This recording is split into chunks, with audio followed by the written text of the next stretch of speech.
భారత communist party CPI ఆవిర్భవించి 100 సంవత్సరాలు ఈ నెల 26 నాటికి పూర్తవుతున్న సందర్భంగా సిపిఐ శత వార్షికోత్సవాల సభలు సమావేశాలు పతాకావిష్కరణలు జిల్లా వ్యాప్తంగా ఘనంగా నిర్వహించాలని ఇడవేరు రాజమండ్రిలో సిపిఐ ఎర్ర సైన్యం కవాతు నిర్వహిస్తూ ఉన్నామని సిపిఐ జిల్లా కార్యదర్శి తాటిపాక మధు వెల్లడి గురువారం ఉదయం సిపిఐ సమావేశం జిల్లా సహాయక కార్యదర్శి కె రాంబాబు అధ్యక్షతన జరిగింది। ఈ సందర్భంగా శత వసంతాల పుస్తకాన్ని ఆవిష్కరించారు। ఈ సమావేశంలో సిపిఐ నగర కార్యదర్శి వి కొండలరావు, జట్ల సంఘం కార్యదర్శి Sappa Ramana, S Nauriji, Ramanamma, K Srinivas, H Sunil, T Nageswararao, P Lavanya తదితరులు ఉన్నారు।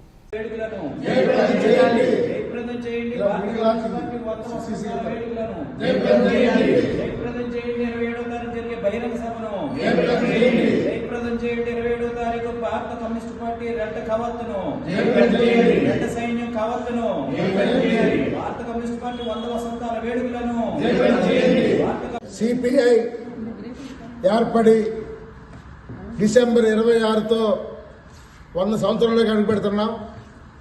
ఈ సందర్భంగా దేశవ్యాప్తంగా వాడవాడల కూడా పార్టీ ఉత్సవాలను ఘనంగా చేయాలని రాష్ట్ర కమిటీ పిలుపునిచ్చింది।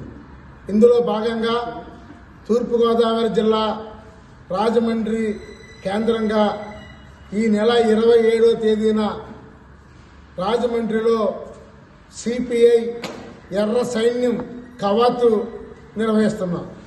దీనికి ప్రముఖంగా రాజమండ్రి జట్ల లేబర్ యూనియన్ అధ్యక్షులు రాంబాబు గారు దీని నాయకత్వం వహిస్తున్నారు। దాదాపుగా కార్మిక వర్గం పెద్ద ఎత్తున కూడా చేరుకుని సుబ్రహ్మణ్యం మైదానంలో బహిరంగ సభ కూడా ఏర్పాటు చేస్తున్నాం। అందులో భాగంగా ఈరోజు సిపిఐ రాజమండ్రి నగర కమిటీ కొండలరావు గారి నాయకత్వంలో ఈరోజు సమావేశం జరిగింది।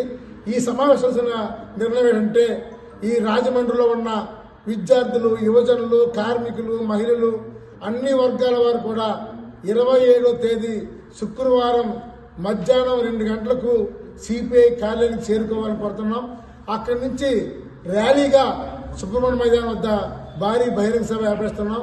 కావున రాజమండ్రి అంటే మీకు తెలుసు, ఒకప్పుడు కమ్యూనిస్ట్ పార్టీ పితామహులు సిపిఐ సీనియర్ నాయకులు చిట్టూరి ప్రభాకర్ చౌదరి గారు పుట్టిన గడ్డ।